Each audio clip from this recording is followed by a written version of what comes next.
Today is Monday, January 5th, 2026. This is Quick Start from CBN News. I'm Dan Andros. Nicolás Maduro set to appear in court today. We'll have that top story and more on today's podcast, where we bring you news from a Christian perspective. Don't forget to subscribe and leave a rating. You can email us your thoughts as well. Quick Start Podcast at cbn.org.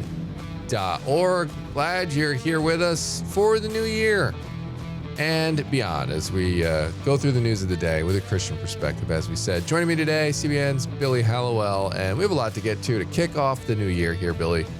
On the focus story, a lot of people making Bible resolutions.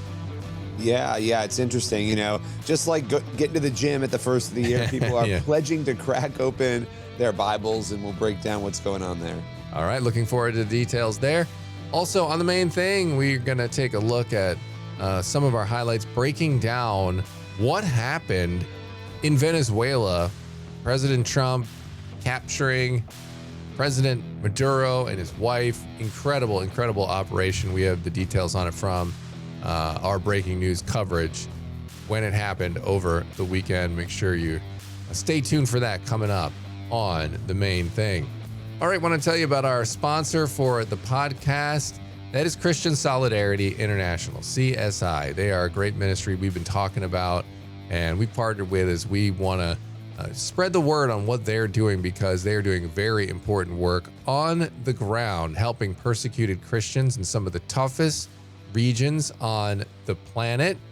And they are stepping in to those stories of the people who are getting attacked at their churches, pastors being in prison, believers driven from their homes. They're bringing real help to real people who are suffering for their faith. Some of the tangible things that they're doing, helping men and women and even children that get caught up in modern day slavery. They get food, shelter, medical care to families who've lost it all. And they come alongside pastors, as we've talked about, who are just trying to shepherd their flock in the midst of this constant pressure of persecution. They help rebuild villages that have been destroyed. We see that a lot in the news. We've reported a lot of that on the podcast here. And so, of course, they do that all while bringing the gospel message with them. They bring the power of prayer with them directly to people on the ground there. And so you and I here in the States, we always, first and foremost, are praying. You can also help now tangibly as well with physical needs, in immediate needs that can really be a blessing to people who are in the midst directly of this persecution. And you can do that by going to csi-usa.org. That's their website, csi-usa.org. Any amount helps.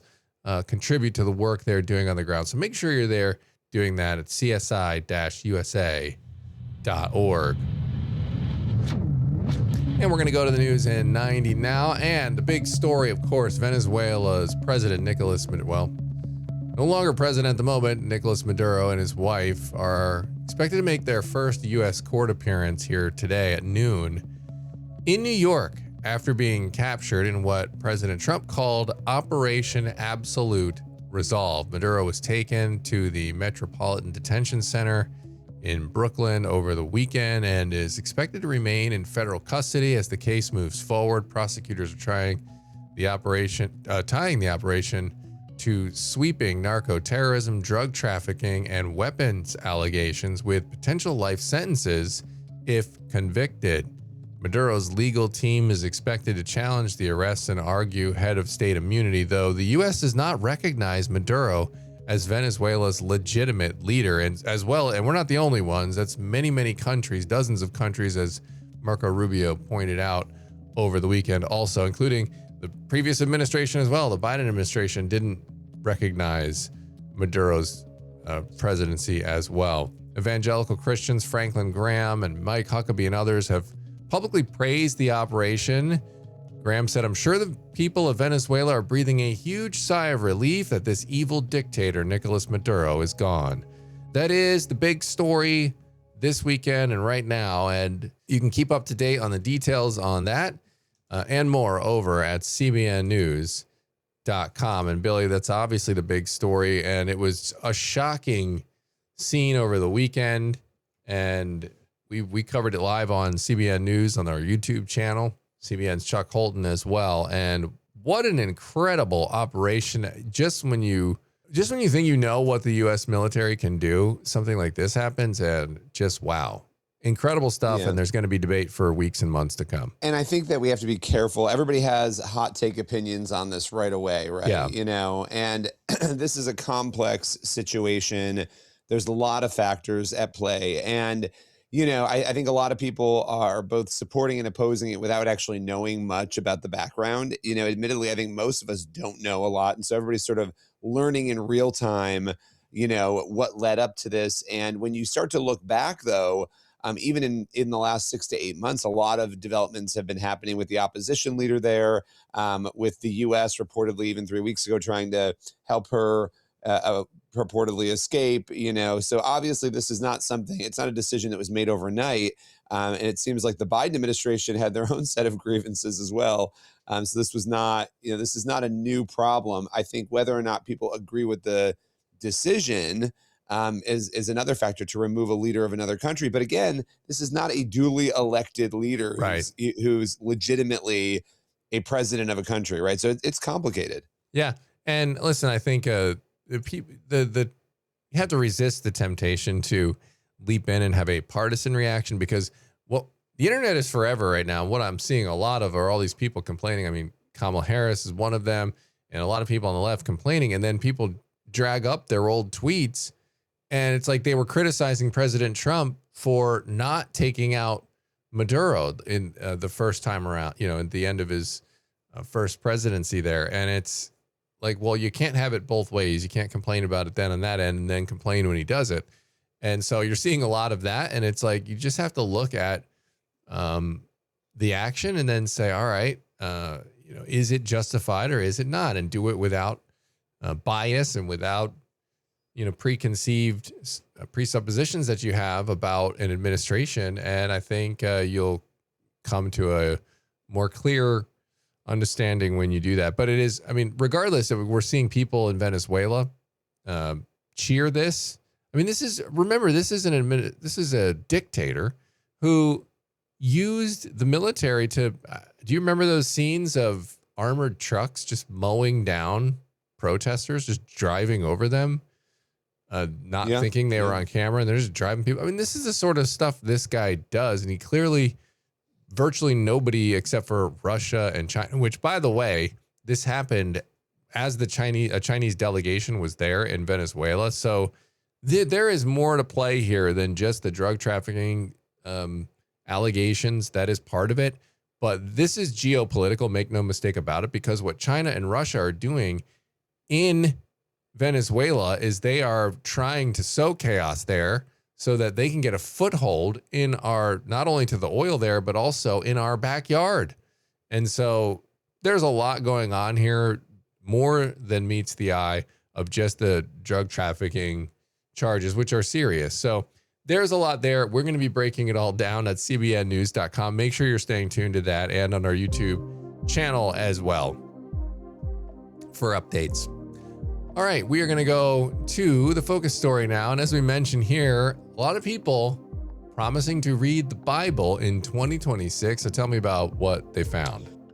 Yeah, I mean, we know that Bibles have been flying off of shelves. We've seen a lot of numbers showing that. Well, it turns out just like when you make New Year's resolutions to go to the gym, a lot of Americans, a growing number, are apparently choosing to also read the entire Bible in a year. We've seen a lot of these Bible plans. I have one sitting in front of me right now, the Bible recap. I've done it. I've done two different types of Bible recaps. You know, I've read the full Bible a couple of times now. I'm in the middle of doing it again. And so apparently, you know, even though a lot of people say they want to do this, only between 13 and 20% of Americans have ever actually completed it, gone through the entire Bible in a year. But that number is apparently expected to rise, with early data showing that there is a significant surge of people who want to commit to reading the Bible in 2026. And again, this reflects Bible sales. We saw an 11% rise throughout 2025, with more than 18 million Bibles sold last year. And I mean, it's like record breaking to see that happening. And so it's not shocking that with all the shifts with Charlie Kirk's murder and all these other things that have happened, that people are saying, you know what, we want to actually do this, and that more people are jumping on board. Yeah. And what does Dr. Becker, of the Dean of Divinity at Regent University, say about this? Yeah, he said that this really is this surge is a response to cultural instability and this hunger for truth that people have. He said, watching our world sort of falling apart, the foundations of our society are being eroded at a record speed, and people are longing for that which is eternally true, that which is ancient, that which is unchanging. And I thought that was a really unique way to basically say people are watching everything crumble and they're looking for the truth in the midst of all of that. And so it is important to note, though, just like with the gym, everybody joins the gym and they get all excited to lose weight. And then like 2 weeks in, they forgot about it, right? There are apparently 2.2 million people who started a year-long plan on the YouVersion Bible app last year, or this year rather, in 2026. And the prediction is that only 1 in 5 people will finish that plan. So that goes back to that 20%, it's pretty low, but look, I mean, it's great that people, even if you don't finish the full Bible in a year, the fact that you committed to trying is pretty amazing. Yeah, 100%. So what are pastors saying? Are they reacting to this news? Yeah, it's interesting. A number of pastors, and Brody Carter at CBN interviewed some of them. There's Brentwood Baptist in Tennessee. The pastor there, Pastor Jay Strother, he said that his church has been, doing this. They've had these Bible plans. He said I would say it really started a fire in almost every part of our church life when they started encouraging people to read the Bible in a year. He said, the first time we did this, we had a 99-year-old member of our congregation who said, I've read through the Bible 60 times and I want to make it 61. And he asked her why that was. And she said, because God shows me something new every time. And I would say that is incredibly true. I mean, I am doing the Bible recap right now, and I was on day 4 yesterday, and I'm reading through Job, and I'm actually doing it with a friend of mine, and we were talking about it, and there was stuff in Job I had never noticed before or thought about before.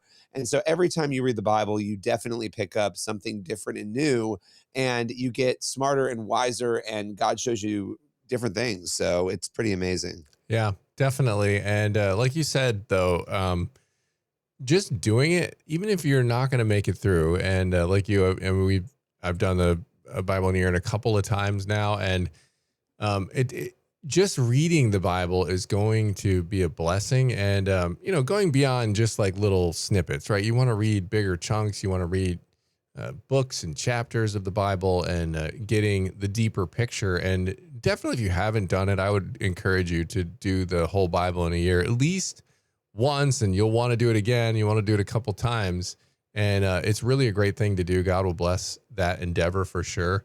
Another option, I will share the one that we've been doing with our kids over the last year, and we just finished that. And it's not a full Bible reading, but it is called God's Great Story, and it's pitched as a daily devotional for teens. So there's a little bit more reading there, but it journeys through the entire Bible, and there are great write-ups of each key portion of the Bible. And so you read a really solid amount of scripture, and it's building great habits for kids who are a little older and can tackle a little bit more reading on their own, and great discussion points for us at the dinner table where we just discuss what we've read earlier that day. So yeah, definitely something that we need to be praying about for all of us and for all of you, that we all read our Bibles more. Any final thoughts, Billy?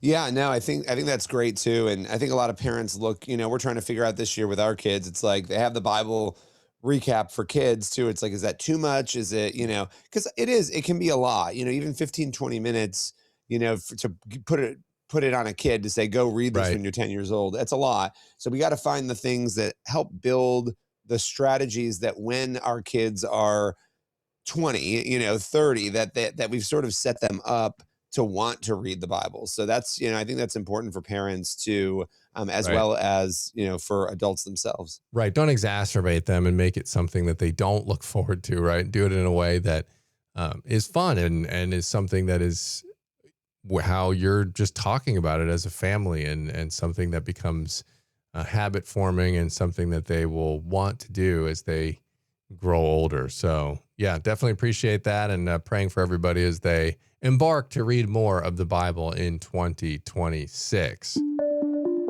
All right, we're going to go to the main thing now. And obviously, the big news over the weekend was President Trump's operation to capture the president of Venezuela, Nicolás Maduro, and his wife and extract them back to the United States to face drug trafficking and other charges here in America. And so what's the fallout of that? What are the implications? What's the operation like? There were so many things to consider, and we covered a lot of it on our breaking news coverage. And part of that breakdown is today's main thing. I am joined by CBN's chief political analyst, David Brody. David, obviously this is shocking news here to start off the new year. It's big news when you're knocking what's going on in Iran off the front pages. Yeah. That's really remarkable if you think about it. A happy New Year, everybody. Iran and Venezuela within a couple of days. Where do we begin? Let's start with this. We always hear Nicolás Maduro as president of Venezuela. Okay, sure. ... Secretary of State, Marco Rubio, saying no, he's not the president of Venezuela. He is a narco-terrorist running a drug cartel. And I think that's the big difference here, legally at least. In other words, you're going to hear a lot of bickering from Democrats, and some Republicans will say they needed an AUMF, basically an authorization to use military force, and that has to come from Congress if you're going to do something like this, to take, quote, Maduro out, if you will. But what the White House is arguing is that because he's not the president of a country, that he's a drug narco-terrorist, that you can do it. And indeed, we've seen this before with Manuel Noriega back in 1989 with George W. Bush. We can get into that a little bit later.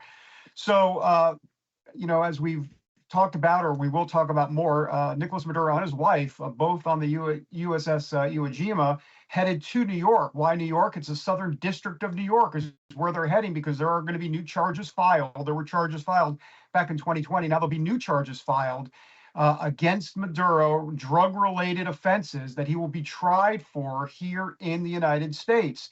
That Southern District of New York, we should mention, is Manhattan, Bronx, that type of area in New York. That's where the Southern District of New York is located. It's not just there. It's also in Westchester County and places in lower upstate New York as well. It's a huge district. So that's kind of where we are now. And there's a lot more to unpack. But boy, what developments here. We're starting to see some politicians come out now and speak and react to this. And unsurprisingly, I think we're starting to see kind of the reaction on party lines. Yeah, I mean, that should not shock any of us. I will say that Mike Lee, Senator Mike Lee of Utah, who's one of these constitutional conservatives, had some concerns about what happened, and then apparently got briefed by Secretary of State Marco Rubio, and those concerns seem to be, calmed, or the fears calmed for now, at least. We'll see. Look, I think what we're seeing here, as a matter of fact, I know what we're seeing here, is the Trump corollary to the Monroe Doctrine. This is Trump's version of the Monroe Doctrine. And just to go back to Schoolhouse Rock and give everybody kind of an update on what the Monroe Doctrine was. We all heard about it in school, but now we have to kind of go, wait, what was that again? Back in 1823, James Monroe proclaimed at the time, this was that Monroe Doctrine, basically saying that, look, European countries can't come over to the Western Hemisphere and cause problems, that this is a U.S. zone of influence in the Western Hemisphere. And so what Trump is saying here is like, absolutely. James Monroe got it right. You can't come over here and play around. Now, who's he talking about? Well, he's talking about China. He's talking about Russia. He's talking about Iran. They have been making plays in places like Venezuela and Panama, and go down the list, in those Latin American countries. And that's why Trump is, in essence, doing all of this. Yes, it's about the drugs. Yes, it's about the oil. We can get into all of that. There's no doubt it's about those two things. But the overarching philosophy here is that the Trump administration, is playing on a world stage here and does not want China and Russia, and to a degree, Iran as well, meddling in Western Hemisphere issues down in Latin America. The United States believes that zone of influence affects the United States because it's in obviously the Western Hemisphere and in the Americas region. So I think that's something that we're going to need to talk about going forward here. 53% of folks across the Latin American region support what President Trump is doing down there in Venezuela. My sense is he'll get more support from folks down in Latin America than he will probably in the United States over this. Yes. We'll see. Yes. For sure. Beyond that, let me also just say, President Trump has always taken this tack, which he did in the press conference today. He says, look, I have a record of success. I have a track record of success. And this is why MAGA is going to probably give him the benefit of the doubt on this, especially when it comes to the occupation portion of this. What I hear from folks in MAGA, and I talk with them constantly, is that, if Biden did this, we wouldn't be for it because he's so inept, or a Democrat president, so inept. But Trump, we trust him, right? We trust him to not only do the right thing, but to do it successfully. Now, President Trump talked about Soleimani, and the quick strike there. Okay, true. He talked about al-Baghdadi, quick strike there. True. Iran in July, the nuclear reactors, quick strike. True. Venezuela, okay, quick strike, ... plenty of question marks and an asterisk. This is not just a quick strike in Venezuela. There's going to be, the United States is going to run Venezuela for the foreseeable future. We don't know how long that's going to last. That is much different than Soleimani, than al-Baghdadi, than what happened in Iran in July. And so he's trying to lump it in with those three, but this is different. It's totally different. All right, if you want to check out that full coverage, it's on the CBN News YouTube channel. You just click on the live tab. You have our live stream. Also, CBN's Chuck Holton was on the border of Venezuela, and so he discussed his reaction to everything that happened over the weekend. Make sure you check those out over on the CBN News YouTube channel. All right, that's going to leave us with time on the podcast today for one last thing. We've got Ecclesiastes 3:11. He has made everything beautiful in its time. He has also set eternity in the human heart, yet no one can fathom what God has done from beginning to end. I love that. And it's a great verse as we're entering this new year, just to focus on the power of God and the possibilities that we can see only in him. Amen and amen. Great spot to leave it as we kick off 2026 in the Quick Start Podcast. So glad you're here with us. And we're glad to be back here in action here on the podcast. As always, get on over to cbnnews.com and faithwire.com for more news from a Christian perspective. Lord willing, that creek don't rise up on us. We'll see you back here tomorrow. God bless.